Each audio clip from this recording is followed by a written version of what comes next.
Ushu, Debiki Giza, Skishigokwe, and Hepiwen, Omaniake, Nini Moshe, Wachashamambi, Sitchangu, Lakota, Yate Rosebud, Nindishnikas, Nagashurang, Indujibat, Mixiki, Mixioto. Hello everyone, my name is Taysha KillsEnemy of White Bird Services, formerly known as Taysha Martin of Camp Easy. For those of you who don't know what Camp Easy was, it was a local encampment on the Pondmark Reservation where we fought the Enbridge Line 3 project. I wasn't just someone who showed up in solidarity, I led this encampment. I built a community of resistance in the middle of the woods in an area where Enbridge believed that they would face no opposition. I did this because I believed with every part of my being that it was necessary and needed of me. In order for you to understand how I got there, you need to understand where I came from. Because it's April, it is Sexual Assault Awareness Month, so I just want to start with a trigger warning that, my story carries a lot of trauma, but I'm proud of everything I've gone through because it's made me who I am today. I grew up in the foster care system after being removed, and at 17 years old, I ran away from foster care. I met some very powerful Indigenous women out of Kawa who took me to an area of land that they called Grandma's Table. I was taught to speak the language here. I was taught how to build a fire, and I was asked to create a bundle and bury it there on that land. I was told that this area of land was sacred and that it was mounds from the Dakota people who were in this land before us. And I was asked to make a promise to the next 7 generations to protect it, and so I did. I spent 8 long years fighting Enbridge Line 3. And a few years into it, my Uncle Randy came and, I put a teepee up at the RBC. I was protesting my own government, Fond du Lac was in agreement with the Line 3 project, so I wasn't protesting Enbridge. I was protesting my own government, who owned everything from the food program that I fed my children with to the land that my house was on. And so by doing this, I really put everything at risk for myself, for my children. But I felt that it was necessary to do because I really believed that I was fighting to protect, the balance. I was fighting to protect everything. And so I went to the RBC and, I was really upset. I was like, look what they did at Grandma's Table. So what Enbridge does every now and then is they come through and they do integrity days to ensure the integrity of these projects.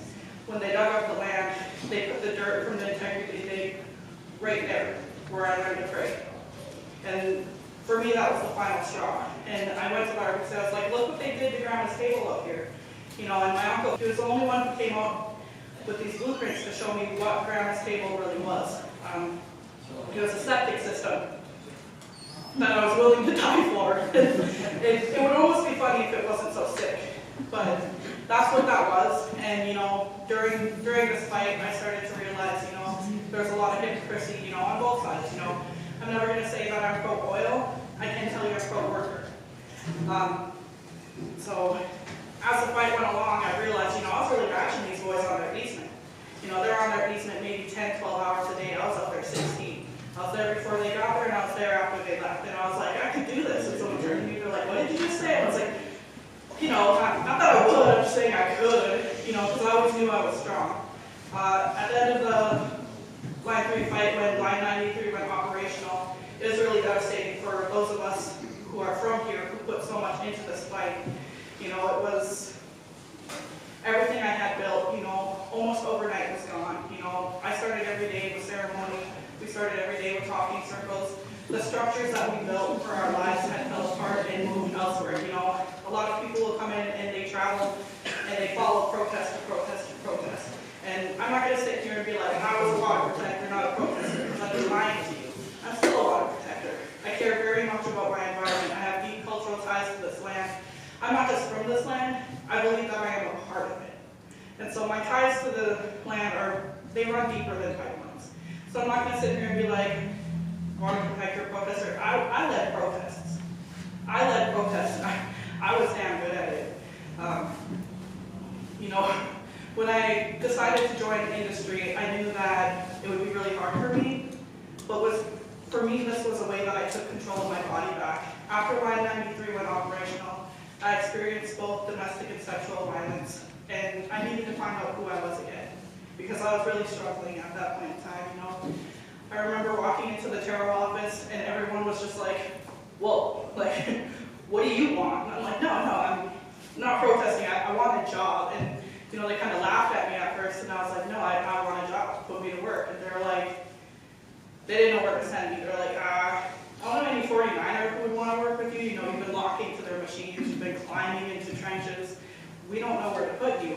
And there was a slider on the wall for the local 633, which is a concrete union. And they were doing a 10-week training, and I was like, how about that? And they were like, concrete? You want to go into concrete? And I was like, yeah, why not? Oh my gosh. When I got there, I can't even, they had us carrying these buckets, and it was like, these boys, young boys, maybe the size of my thigh, they're just flying back and forth carrying these things, and I couldn't lift them, I was embarrassed. And so that was my first task was, you know, they really whooped their butts into shape to get us ready to work in the industry. And I decided I wanted to do concrete because it's one of the hardest trades out there, you know. I felt like this need to prove myself, and not to anyone else, but to myself, you know, that I was learning.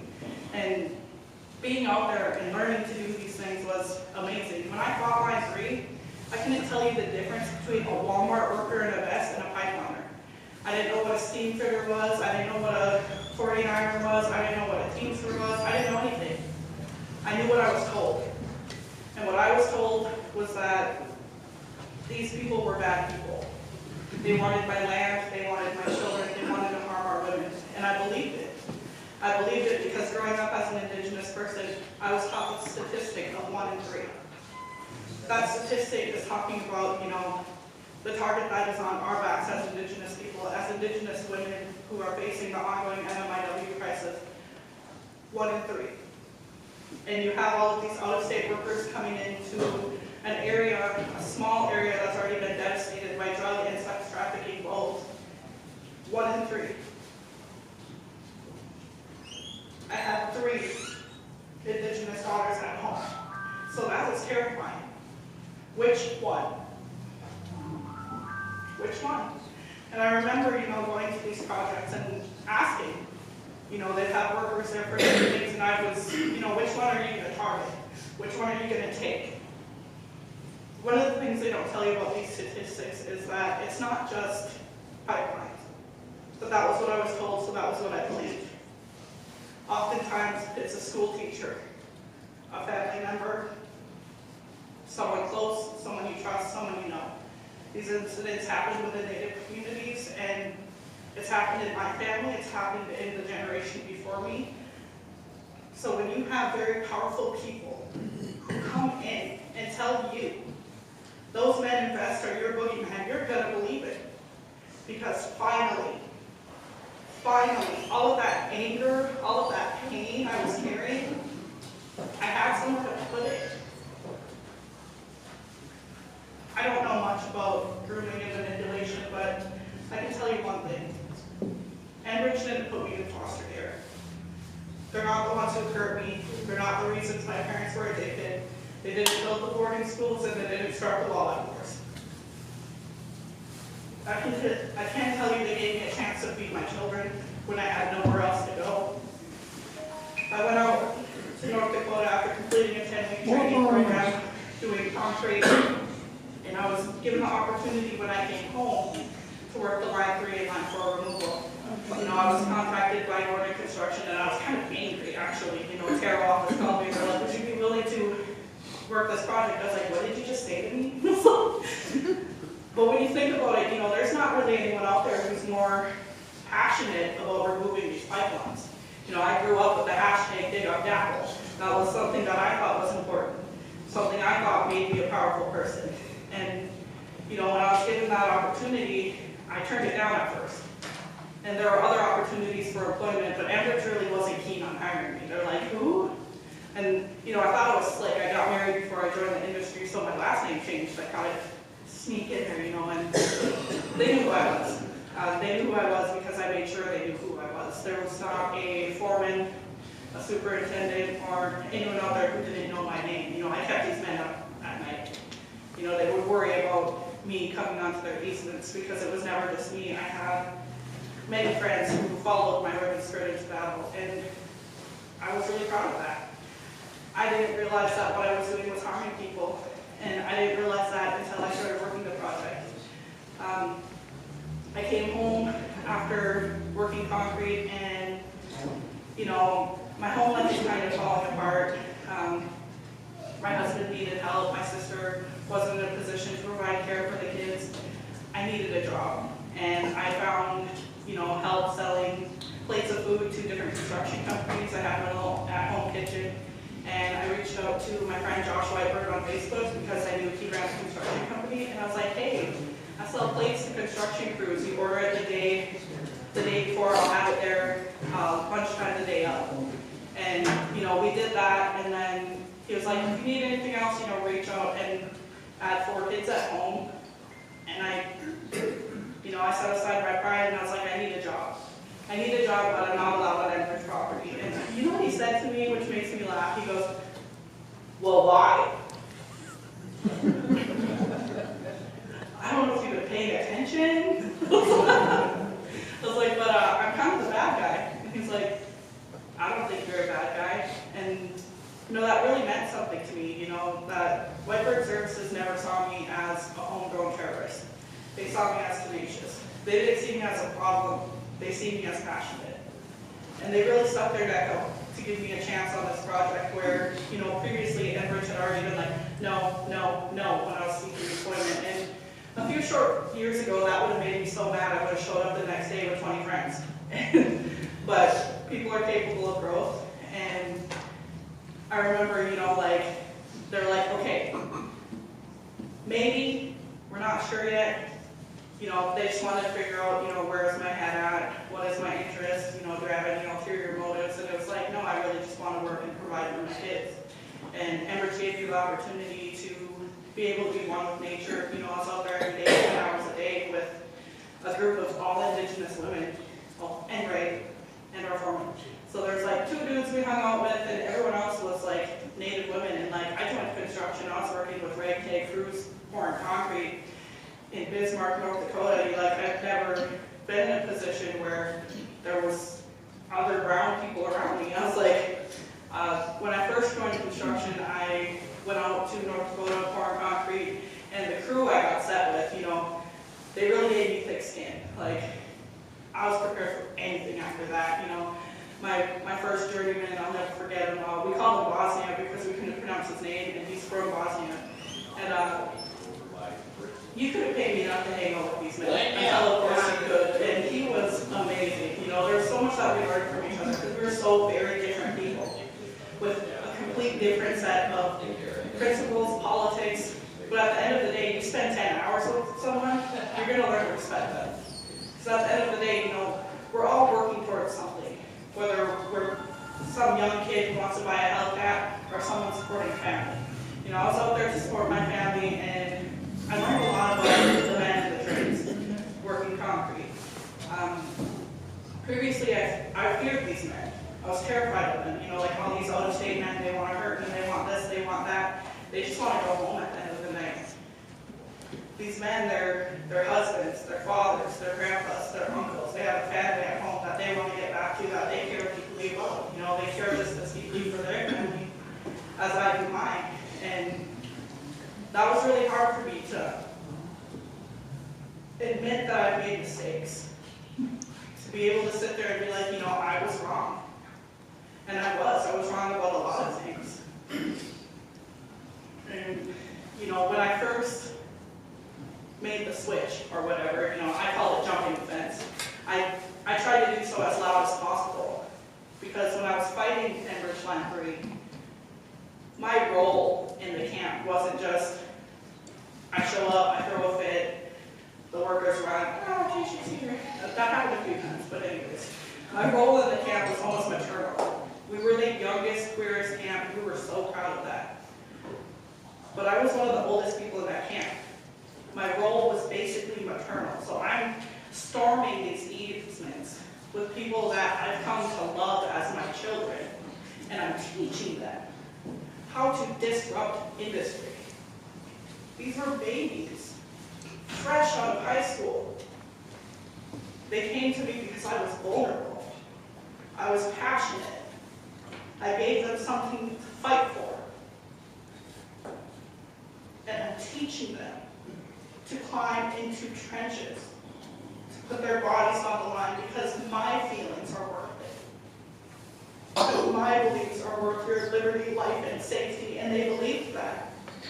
So much so that they were locking to machines, they were surrounding vehicles, they were standing on bridges, disrupting traffic.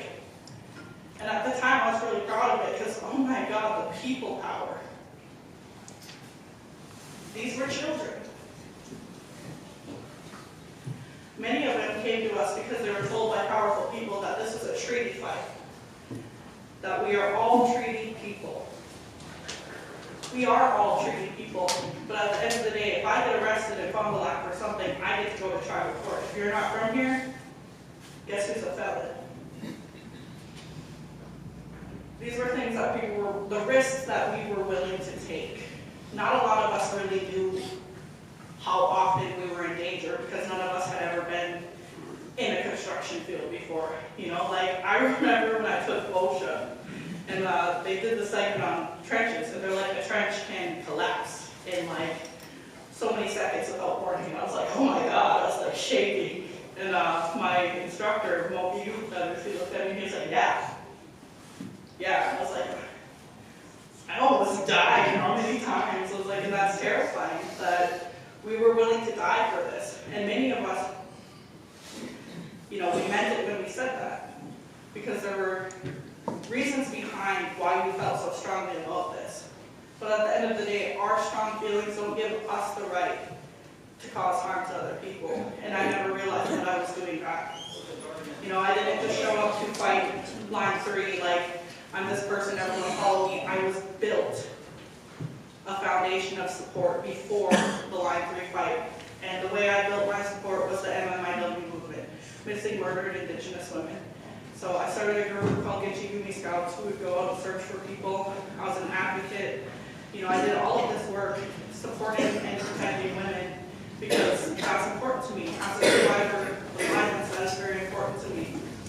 And I remember my first day on the easement, you know, and we're sitting there having a smoke break, and there's all these Native women around me, and they're all laughing and talking, drinking coffee, smoking those vapes and stuff, and, you know, I'm sitting there with my friend, and she had this scarring on her arm. I was like, oh, what happened there? You know, I thought it was maybe something work-related, and she looked at me, and she was like, man, a few years back, I had a really mean boyfriend. And I was just like, oh my God, you know, like, I've taken so many like different courses on advocacy to be able to protect women. And I asked her, I was like, did you ever reach out to an advocate? Taysha, I'm a pipeliner. You were our advocate.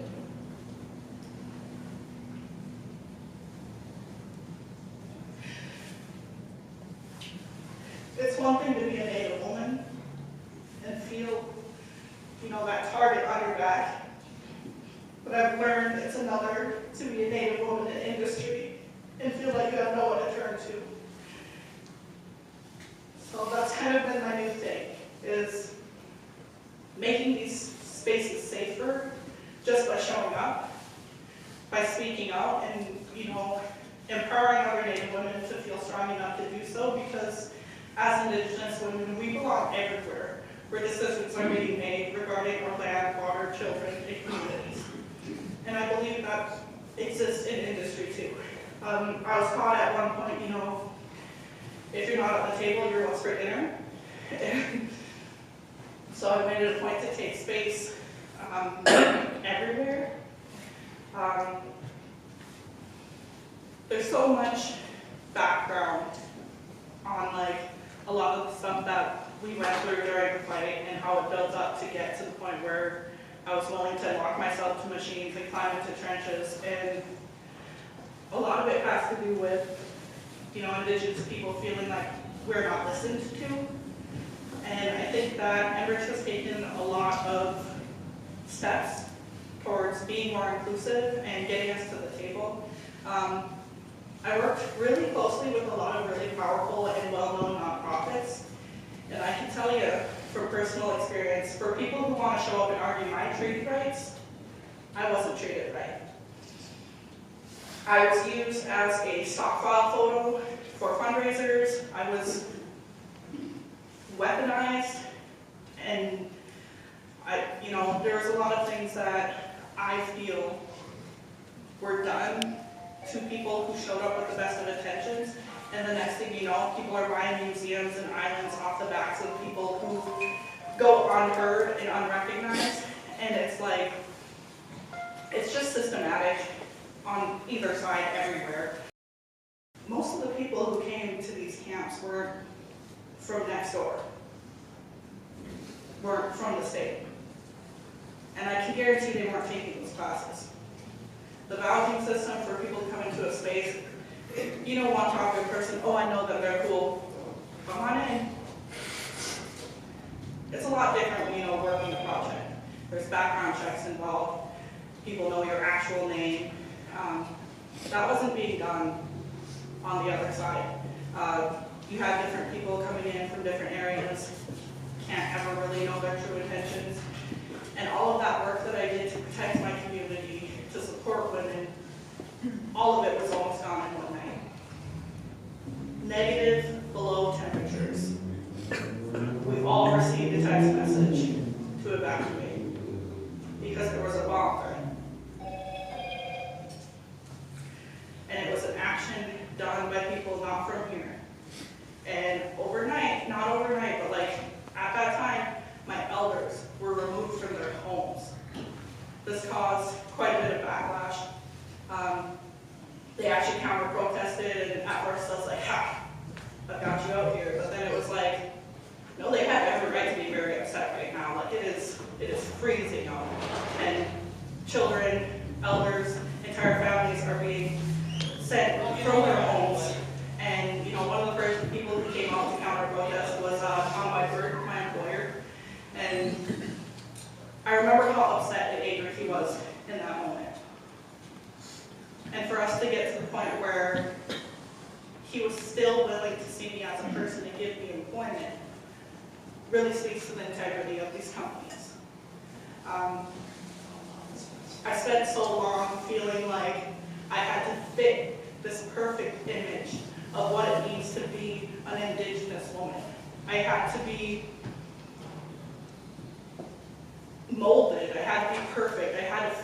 I had to be so performative, so provocative, but never too much. It was like I was always too much, and I understand that I'm still a little too much nowadays, and that's what makes me me though. It felt very performative, and one of the things that bothered me the most during the movement was the way that our culture was weaponized and utilized against people. Like, if I made a mistake, if someone at camp was like, Kate, you did this and it harmed me, how dare you, I'm an Indigenous woman. Culture, identity politics, culture, all of those things were weaponized. Those aren't things that we're supposed to weaponize. I've seen actions where, cultural items were sacrificed in the name of the movement, the cause, and there is no cause greater than the protection of our people, our life, our liberty, and our children. And there's just so much of that being done that it was scary for me. It was scary for me, it was scary for a lot of people, especially, young children who are coming into this and seeking something. They're looking for their culture, they're trying to learn the language, and you've got these people who are weaponizing it and utilizing it in ways that were really upsetting to our elders, because our people died for us to be able to speak this language. And I'm getting emotional again, so I'm trying to breathe. I'm like, and I can't sit here and be like, these people are terrible, terrible people, because it's not all of them. I can't speak for all protesters, just like I can't speak for all workers. I can't speak for all natives. I can't speak for, I speak only for myself. I also don't speak for or work for Enbridge. I work for Whiteford Services. I'm not authorized to represent Enbridge. So everything that I'm saying and talking on, this is my own story, my own lived experience. And if you have questions about any of it, you can feel free to come up and speak to me about it. I did give an interview to Native Voices for Energy. I think part of it was released. You can go to the website and learn more. I think the only thing I really have to say is that I'm not here because I jumped fence and I'm pro-oil or I'm pro Enbridge. I'm here because I care about people. And it's the humanity of these corporations that I can speak on because I've lived it. I've lived both sides. I've seen a lot of really good people be given a really good chance to find, livable wages through the trades, and that's something that I'm absolutely ecstatic about because growing up I lived in a lot of poverty. I know what it's like to stand there at food shelves waiting for your number to be called so I can feed my children, and now I know what it's like to go into the store and be able to afford whatever they need, and that's been wonderful for me and my kids. If we could let go of our desperate need to find someone to blame for our problems as Indigenous people, we could start working towards more definitive solutions for our children, as opposed to asking them to inherit our wars. I'm never going to be in a position again where I allow someone to force me to inherit their enemies, because I'm out here building a better future for my children. Thank you.